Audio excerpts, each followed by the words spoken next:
Hello friends, ഇപ്പോൾ ഞങ്ങൾ വന്ന് നിൽക്കുന്നത് പത്മനാഭപുരം കൊട്ടാരത്തിൻ്റെ മുൻപിലാണ്. കൊട്ടാരത്തെക്കുറിച്ചും അതിൻ്റെ പ്രത്യേകതകളെക്കുറിച്ചും മറ്റു കാര്യങ്ങളൊക്കെ കൂടുതൽ നിങ്ങളോട് ഷെയർ ചെയ്യാം. അപ്പോൾ നമ്മൾ അതിനുള്ളിലേക്ക് കയറാൻ വേണ്ടിയിട്ട് ടിക്കറ്റ് എടുക്കണം. അപ്പോൾ മൊബൈൽ ഫോണും ക്യാമറയൊക്കെ കൊണ്ടുപോകണമെങ്കിൽ അതിന് പ്രത്യേകം ടിക്കറ്റ് വേണം. ഓരോ ടിക്കറ്റിനും പ്രത്യേകം നിരക്കുകളാണ് ഉള്ളത്.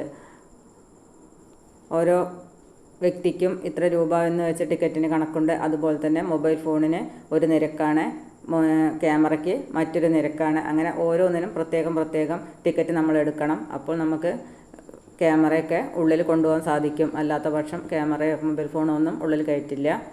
കൊട്ടാരത്തെക്കുറിച്ചുള്ള കുറച്ച് അറിവുകളിലേക്ക് നമുക്ക് കടക്കാം. തമിഴ്നാട്ടിലെ കന്യാകുമാരി ജില്ലയിൽ തക്കലയ്ക്കടുത്താണ് പത്മനാഭപുരം കൊട്ടാരം സ്ഥിതി ചെയ്യുന്നത്. മരത്തടിയിൽ തീർത്ത ഇന്ത്യയിലെ ഏറ്റവും വലിയ കൊട്ടാരത്തിൻ്റെ മുൻപിലാണ് ഇപ്പോൾ നാം നിൽക്കുന്നത്.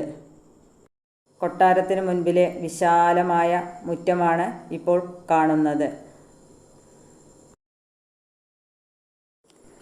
തടിയിൽ മാത്രം തീർത്ത ഇന്ത്യയിലെ ഏറ്റവും വലിയ കൊട്ടാരത്തിൻ്റെ മുൻപിലാണ് നാം ഇപ്പോൾ നിൽക്കുന്നത്. മുൻപ് കൽക്കുളം കൊട്ടാരം എന്നറിയപ്പെട്ടിരുന്ന പത്മനാഭപുരം പാലസ്, അതാണ് നമ്മളീ കാണുന്നത്. പത്മനാഭസ്വാമി ക്ഷേത്രത്തിൽ നിന്നും കൊണ്ടുവന്നിട്ടുള്ള ഓണവില്ലുകളാണ് ഈ പ്രദർശിപ്പിച്ചിട്ടുള്ളത്. രാജാവിനെ സന്ദർശിക്കാൻ വരുന്ന അതിഥികളെ സ്വീകരിക്കുന്ന പൂമുഖമാണ് നമ്മളിപ്പോൾ കാണുന്നത്. അതിമനോഹരമായ കൊത്തുപണികളോട് കൂടിയ കൽത്തൂണുകളാണ് ഇതിൻ്റെ ഒരു പ്രത്യേകത. ഈ നീളൻ കൽത്തൂണുകളാണ് പൂമുഖ മാളികയെ താങ്ങി നിർത്തുന്നത്. പത്മനാഭപുരം കൊട്ടാരം കേരള പുരാവസ്തു വകുപ്പിൻ്റെ കീഴിൽ സംരക്ഷിത സ്മാരകവും ഒരു ചരിത്ര മ്യൂസിയവുമായിട്ട് തുടരുന്നു. 6 ഏക്കറിൽ വ്യാപിച്ചു കിടക്കുന്ന പത്മനാഭപുരം കൊട്ടാരം കേരള വാസ്തുവിദ്യയുടെ ഉത്തമ ഉദാഹരണമാണ്. 1592 മുതൽ 1609 വരെ വേണാട് ഭരിച്ചിരുന്ന ഇരവിവർമ്മ കുലശേഖര പെരുമാളാണ് ഈ കൊട്ടാരത്തിൻ്റെ ആദ്യ രൂപം നിർമ്മിച്ചത്.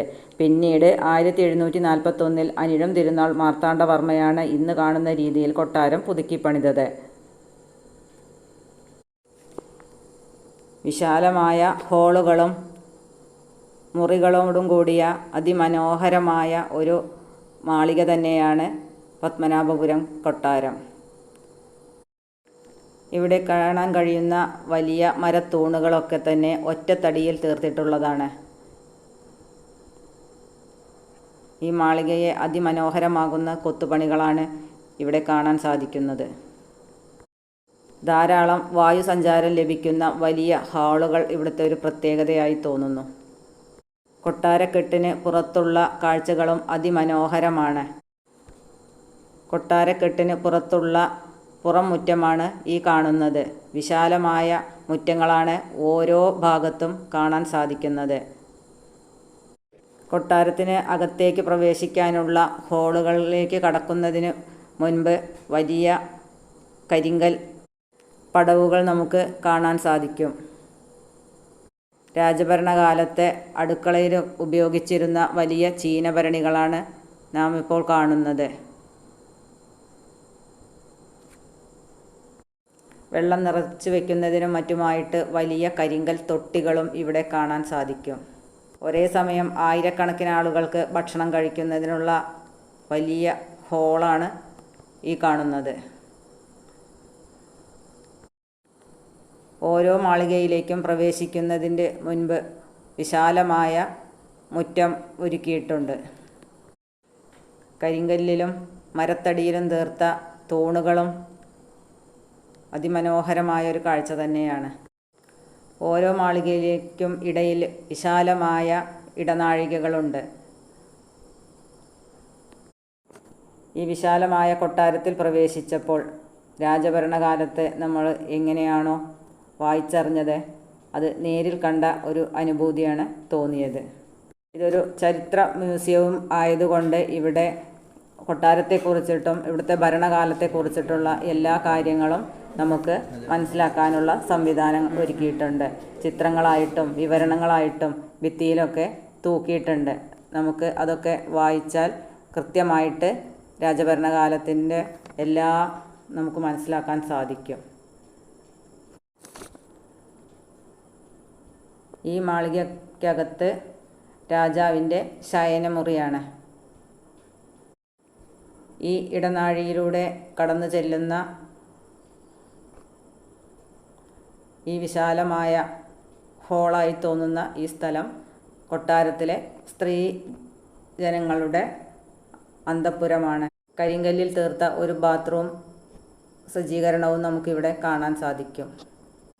ഈ ഒരു ഭാഗം മണിച്ചിത്രത്താഴ് സിനിമയിൽ കാണാത്തവരായിട്ട് ആരും ഉണ്ടാവില്ല.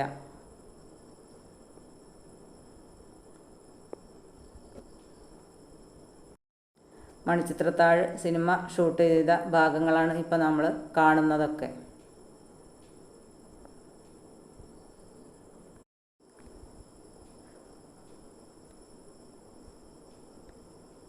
ഈ കാണുന്നൊരു ഭാഗത്താണ് ഹിസൈനസ് അബ്ദുള്ള എന്നുള്ള സിനിമയിലെ ഏതാനും ഭാഗങ്ങൾ ഷൂട്ട് ചെയ്തിട്ടുള്ളത്. ഇവിടെ കാണുന്ന മണ്ഡപത്തിലാണ്, ഈ മണ്ഡപത്തിലാണ് ആ പാട്ടൊക്കെ ചിത്രീകരിച്ചിട്ടുള്ളത്. ഹിസൈനസ് അബ്ദുള്ളയിലെ കൈതപ്രം ഇരുന്ന് പാടുന്ന ആ പാട്ടുണ്ടല്ലോ, അത് ഇവിടെയാണ് ഷൂട്ട് ചെയ്തിട്ടുള്ളത്. ഓരോ മാളികയ്ക്കിടയിലും വിശാലമായ മുറ്റമാണ് ഒരുക്കിയിട്ടുള്ളത്. സരസ്വതി മണ്ഡപത്തിൽ കലാവിരുന്നൊക്കെ അരങ്ങേറുമ്പോൾ കൊട്ടാരത്തിലെ അന്തേവാസികൾക്ക് അവിടെ പോവാതെ തന്നെ ഈ ഒരു ഭാഗത്തിരുന്ന് അവിടുത്തെ പരിപാടികളൊക്കെ കാണാനുള്ള ഒരു അവസരത്തിന് വേണ്ടിയാണ് ഈ ഒരു ഹാള് നിർമ്മിച്ചിട്ടുള്ളത്.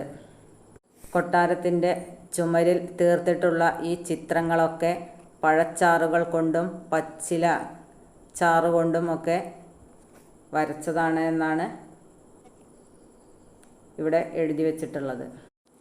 കൊട്ടാരമുറ്റങ്ങളെ അതിമനോഹരമായി സൂക്ഷിച്ചിരിക്കുന്നു. ഉദ്യാനമാക്കി മാറ്റിയിട്ടുണ്ട്. ഒരുപാട് പൂക്കളും ചെടികളും എല്ലാം ഇവിടെ കാണാൻ കഴിയും. ഓരോ മാളികയുടെയും രണ്ട് വശങ്ങളിലുമായിട്ട് വലിയ ഹോളുകൾ പോലെയുള്ള സ്ഥലങ്ങൾ നമുക്ക് കാണാൻ സാധിക്കും.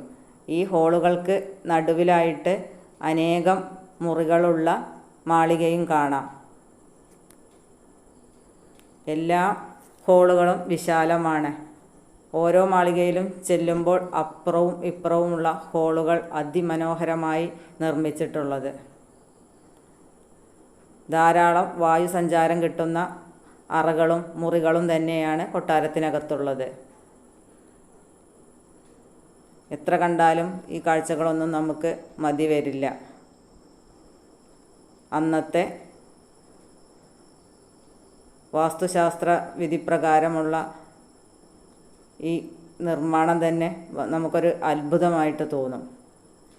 അത്രയും മനോഹരമാണ് ഓരോ കൊത്തുപണിയും ഓരോ നിർമ്മിതിയും.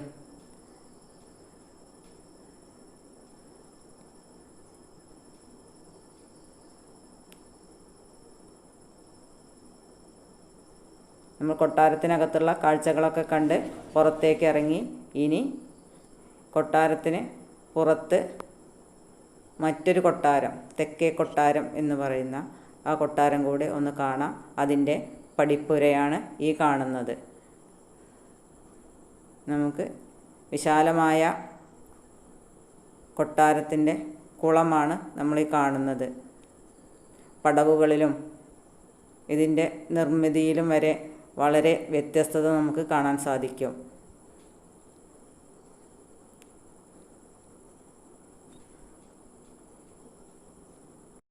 അപ്പോൾ നമുക്ക് തെക്കേ കൊട്ടാരത്തിനകത്തേക്ക് പ്രവേശിക്കാം. ഇവിടെയും നമുക്ക് രാജാവിൻ്റെ വിശ്രമ മുറികളും ആമാടപ്പെട്ടിയും ആട്ടുകട്ടിലും അങ്ങനെ ഒരുപാട് ആ കാലത്ത് ഉപയോഗിച്ചിരുന്ന വസ്തുക്കൾ ഇവിടെ കാണാൻ സാധിക്കും. അനവധി നടുമുറ്റങ്ങളോട് കൂടിയ കെട്ടിട സമുച്ചയമാണ് നമുക്കിവിടെ കാണാൻ സാധിക്കുക. പഴയ കാലത്തെ അടുക്കള ഉപയോഗിച്ചിരുന്ന പാത്രങ്ങളും അതൊക്കെയാണ് ഇവിടെ കാണാൻ കഴിയുന്നത്.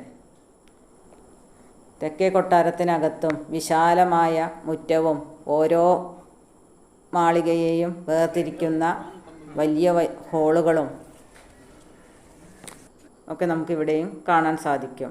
എത്ര കണ്ടാലും മതി വരാത്ത കാഴ്ചകളാണ് ഇവിടെ നമുക്ക് കാണാൻ സാധിക്കുക. പഴയകാല പ്രൗഢി വിളിച്ചോതുന്ന ഒരുപാട് സംഭവങ്ങളാണ് ഈ കൊട്ടാരത്തിനകത്തും ഉള്ളത്. പഴയകാലത്ത് ഉപയോഗിച്ചിരുന്ന എല്ലാ വസ്തുക്കളും ഇവിടെ കാണാൻ സാധിക്കും. രണ്ട് കൊട്ടാരങ്ങളെയും വേർതിരിക്കുന്ന നടവഴിയാണ് ഈ കാണുന്നത്. രാജഭരണകാലത്ത് ഉപയോഗിച്ചിരുന്ന അനവധി വസ്തുക്കളാണ് തെക്കേ കൊട്ടാരത്തിനകത്ത് കണ്ടത്. എല്ലാതൊന്നും വീഡിയോയിൽ പകർത്താൻ സാധിച്ചില്ല. കുറച്ച് കാര്യങ്ങളൊക്കെ വീഡിയോയിൽ പകർത്തിയിട്ടുണ്ട്. അന്ന് ഉപയോഗിച്ചിരുന്ന വലിയ തൊട്ടികൾ, അടുക്കളയിൽ ഉപയോഗിച്ചിരുന്ന വലിയ പാത്രങ്ങളൊക്കെ അവിടെ കാണാൻ സാധിച്ചു. വെള്ളം നിറയ്ക്കാനുള്ള വലിയ തൊട്ടികളാണ് കേട്ടോ. അതൊക്കെ നമ്മൾ കാണാത്ത അപൂർവം കാഴ്ചകളാണ്. പിന്നെ പാത്തി പോലെയുള്ള കറികളൊക്കെ നിറച്ച് വെക്കുന്നതിന് വേണ്ടിയിട്ടുള്ള അത്തരം സംഭവങ്ങളും അവിടെ കാണാൻ സാധിച്ചു. ഓരോ മാളികയും വേർതിരിക്കുന്ന ഈ മുറ്റങ്ങളാണ് അതിമനോഹരം. വിശാലമായ മുറ്റമാണ് ഓരോ മാളികയും തമ്മിൽ വേർതിരിക്കുന്നത്. നമ്മൾ ഏത് ഭാഗത്തു കൂടെ കൊട്ടാരത്തിനകത്ത് പ്രവേശിച്ചാലും വിശാലമായ ഒരു മുറ്റത്തിനകത്തു കൂടെ മാത്രമേ നമുക്ക് കൊട്ടാരത്തിനകത്തേക്ക് പ്രവേശിക്കാൻ സാധിക്കുള്ളൂ. എല്ലാം അതിമനോഹരമായി തന്നെ സൂക്ഷിച്ചിരിക്കുന്നു.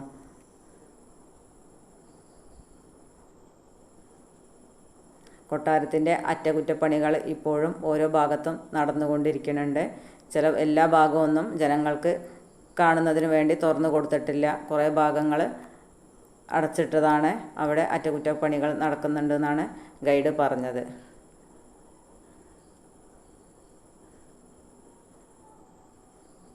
ഇതാണ് സരസ്വതി മണ്ഡപം. ഇതിലാണ് ഹിസൈനസ് അബ്ദുള്ളയിലെ ആ പാട്ടുരംഗം ചിത്രീകരിച്ചിട്ടുള്ളത്.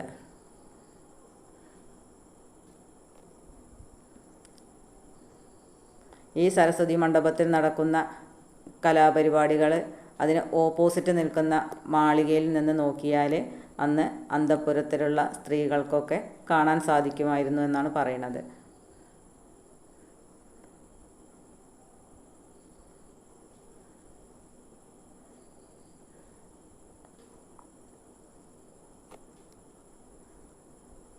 കരിങ്കൽ തൂണുകളാൽ അലങ്കൃതമാണ് ഈ സരസ്വതി മണ്ഡപം. അതിമനോഹരമായ കൊത്തുപണികളാണ് ഇവിടെ നമുക്ക് കാണാൻ സാധിക്കുക.